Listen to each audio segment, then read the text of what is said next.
J'ai connu la grande époque de la pub, le moment où la publicité a eu le droit d'exister à la télévision française. Et moi, j'étais un des rares jeunes mecs, j'avais 21 ans. euh, Quand je regarde la masse de films qu'on m'offrait, un par semaine, j'avais un choix extraordinaire. Et comme je n'avais pas vraiment envie de faire de la pub, j'avais une arrogance totale.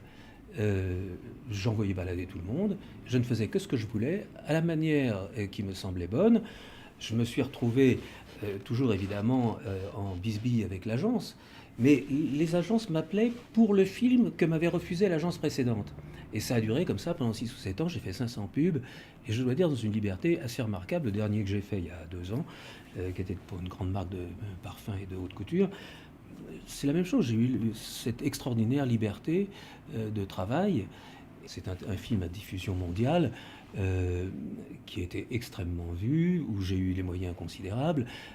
Franchement, ça serait presque scandaleux de refuser des offres pareilles.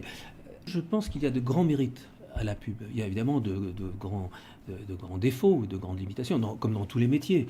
Ce qui s'était passé autrefois dans la pub, c'est que je me suis aperçu que j'avais fait de la pub pour des mauvais produits. Et ça m'a complètement catastrophé. Je suis devenu consumeriste et je m'étais décidé de ne faire plus que des bons scripts de pub pour des bons produits. Ça limitait comme ça la tentation.